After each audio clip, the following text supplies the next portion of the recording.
विद्यार्थियों, online class में आप सभी का हार्दिक स्वागत है। देखिए, आज हम चर्चा करेंगे अलाउद्दीन खिलजी पर बनने वाले प्रश्नों की। ये प्रश्न आपके जो न्यू टाइप का प्रश्न पत्र आता है, जिसमें 20 और 50 शब्दों के प्रश्न आते हैं, उनकी दृष्टि से महत्वपूर्ण हैं। खिलजी पर जो प्रश्न बनते हैं, उनमें मुख्य प्रश्नों की ही हम आज चर्चा करेंगे। एक प्रश्न अक्सर आता है कि खिलजी क्रांति का महत्व बताइए। देखिए, जलालुद्दीन खिलजी द्वारा खिलजी वंश की स्थापना एवं शासन सत्ता में परिवर्तन जो हुआ, उसे खिलजी क्रांति कहते हैं। इस क्रांति से राष्ट्रीय एकता एवं राष्ट्रीय जो शक्ति है, उसमें वृद्धि हुई।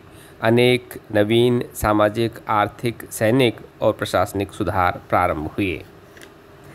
नेक्स्ट प्रश्न बनता है कि राजपूताना में किन स्थानों पर अलाउद्दीन खिलजी को कठोर संघर्ष करना पड़ा।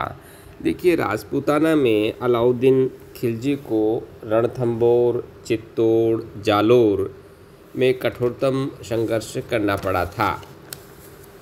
एक प्रश्न बनता है कि अलाउद्दीन खिलजी ने चित्तौड़ पर आक्रमण कब और क्यों किया और इसके क्या परिणाम रहे। देखिए, चित्तौड़ के सामरिक महत्व, रानी पद्मिनी के सौंदर्य के प्रति आकर्षण, स्वयं की साम्राज्य विस्तार की नीति के कारण अलाउद्दीन खिलजी ने 1303 में चित्तौड़ पर आक्रमण किया। चित्तौड़ का शासक अपने पुत्र खिज्र खां को नियुक्त किया तथा चित्तौड़ का जो नाम है वो भी बदलकर खिजराबाद अलाउद्दीन खिलजी के द्वारा रखा गया।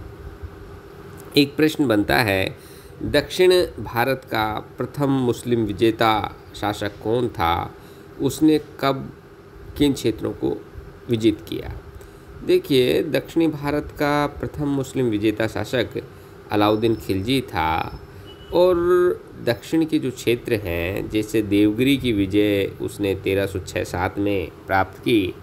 इसी तरह से वारंगल जो है उसको 1309 में अलाउद्दीन खिलजी द्वारा विजित किया गया। इसी तरह से द्वार समुद्र की विजय जो है वो 1310 में की। माबर या मदुरा जो है, इसको 1311 में अलाउद्दीन खिलजी द्वारा विजित किया गया। एक प्रश्न अक्सर पूछा जाता है कि मलिक काफूर कौन था। मलिक काफूर अलाउद्दीन खिलजी को गुजरात विजय में प्राप्त एक गुलाम था। उसकी प्रतिभा और उसकी योग्यता से वह बहुत प्रभावित हुआ और उसे अपनी सेना का सेनापति उसने बना दिया।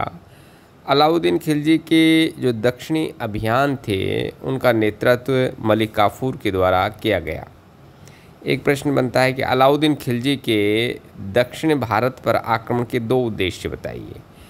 देखिए, दक्षिण भारत के ऊपर आक्रमण के 2 मुख्य उद्देश्यों की बात करें तो एक तो दक्षिणी राज्यों को अपने अधीन कर उनसे कर वसूल करना, और दक्षिण भारत की जो अतुल धन संपत्ति थी उसको भी अलाउद्दीन खिलजी प्राप्त करना चाहता था, इसलिए उसने दक्षिण पर आक्रमण किया था।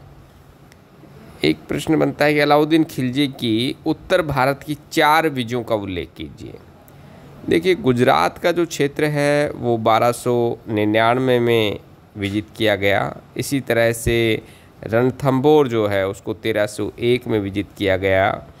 चित्तौड़ को 1303 में विजित किया गया और जालोर जो है उसे 1311 में अलाउद्दीन खिलजी ने विजित किया। कई बार अलाउद्दीन खिलजी के सैनिक सुधारों की बात की जाती है, तो अलाउद्दीन खिलजी के द्वारा सैनिक सुधारों में महत्वपूर्ण है घुड़सवारों की स्थायी सेना का उसने गठन किया। दाग और हुलिया जो प्रथा है वो उसके द्वारा प्रारंभ की गई। साथ ही सैनिकों को योग्यतानुसार नियुक्ति प्रदान करने की जो प्रथा है वो भी अलाउद्दीन खिलजी ने प्रारंभ की। साथ ही सैनिकों को नगद वेतन देना जो है वो भी उसके समय प्रारंभ हुआ। एक प्रश्न पूछा जाता है कि घोड़ों को दागने की प्रथा किसने चलाई और क्यों। देखिए, घोड़ों को दागने की जो प्रथा है वो अलाउद्दीन खिलजी के द्वारा प्रारंभ की गई और अलाउद्दीन खिलजी ने सैन्य व्यवस्था में प्रचलित जो बेईमानी थी, भ्रष्टाचार था, उसको वो रोकना चाहता था और उसको रोकने हेतु घोड़ों को दागने की प्रथा उसके द्वारा प्रारंभ की गई।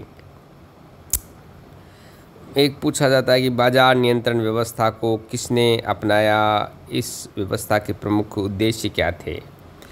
इस व्यवस्था को अलाउद्दीन खिलजी ने अपनाया था और बाजार नियंत्रण जो व्यवस्था थी इसका मुख्य उद्देश्य स्थायी विशाल सेना को आवश्यक वस्तुएं सस्ती दरों पर उपलब्ध कराना था। एक प्रश्न पूछा जाता है कि अलाउद्दीन खिलजी कालीन उन 2 अधिकारियों के नाम लिखिए जो बाजार नियंत्रण व्यवस्था से के प्रभारी थे। देखिए, बाजार नियंत्रण व्यवस्था के जो प्रभारी हैं उनमें मुख्य थे, एक तो सहना ए मंडी और दूसरा दीवान ए रियासत। एक पूछा जाता है कि अलाउद्दीन खिलजी द्वारा बाजार नियंत्रण के लिए उठाए गए कोई 4 कदम बताइए। उसके द्वारा देखिए, बाजार नियंत्रण व्यवस्था को सफल बनाने के लिए निम्नलिखित कदम उठाए गए। आवश्यक दैनिक वस्तुओं के एक तो भाव निर्धारित किए गए, दूसरा सहना ए मंडी, दीवान ए रियासत जैसे अधिकारियों की उसने नियुक्ति की, तीसरा प्रत्येक वस्तुओं के क्रय विक्रय के लिए पृथक पृथक जो बाजार हैं वो उसके द्वारा स्थापित किए गए। साथ ही चोर बाजारी को रोकने के लिए उसने पर्याप्त प्रबंध किए। सरकारी अन्नागारों की उसके द्वारा व्यवस्था की गई। ये सभी कार्य उसके द्वारा बाजार नियंत्रण व्यवस्था को सफल बनाने के लिए किए गए थे। एक पूछा जाता है कि दीवान मुस्त खराज क्या था। अलाउद्दीन खिलजी ने राजस्व विभाग में व्याप्त जो भ्रष्टाचार है उसको रोकने और बकाया जो लगान थी उसको वसूल करने के लिए दीवान ए मुस्त खराज नामक विभाग की स्थापना की थी। ये जो विभाग था बेईमानी और गलती करने वाले भू राजस्व अधिकारियों के लिए कठोर जो दंड है वो दिया करता था। अलाउद्दीन खिलजी के शासन काल के 2 विद्वानों के नाम कई बार पूछ लिए जाते हैं। तो देखिए, उसके समय के 2 विद्वानों की हम बात करें तो एक तो अमीर खुसरो थे और दूसरा हसन देहलवी थे।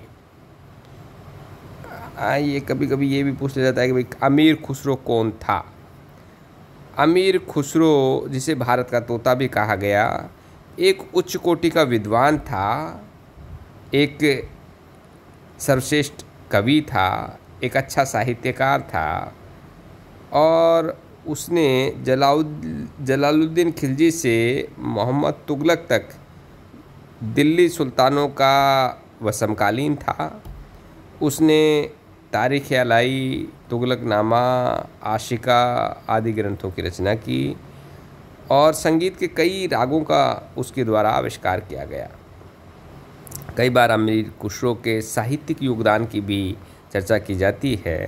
तो देखिए, अमीर खुसरो ने निम्नांकित ग्रंथ लिखे, जैसे किरान उस सादेन है, खज़ाइन उल फुतू है जिसे तारीख़ अलाई भी कहा जाता है, आशिका है, नूह सिपर है और तुगलकनामा है। कई बार अलाउद्दीन खिलजी के द्वारा जो इमारतें बनाई गई उसके ऊपर प्रश्न आता है। तो देखिए, अलाउद्दीन खिलजी के द्वारा अलाई दरवाज़ा बनाया गया, इसी तरह हजार स्तून महल उसके द्वारा बनाया गया, सिरी का जो किला है वो उसके द्वारा निर्मित कराया गया, इसी तरह जमात खाना मस्जिद अलाउद्दीन खिलजी के द्वारा बनाई गई। कभी कभी पूछा जाता है कि साहब दीवाने कोही क्या था, इसकी स्थापना किसने की थी। देखिए, दीवाने कोही एक कृषि क्षेत्र में सुधार के लिए स्थापित किया गया विभाग था और इस विभाग की स्थापना मोहम्मद बिन तुगलक ने की थी। आज बस इतना ही, धन्यवाद।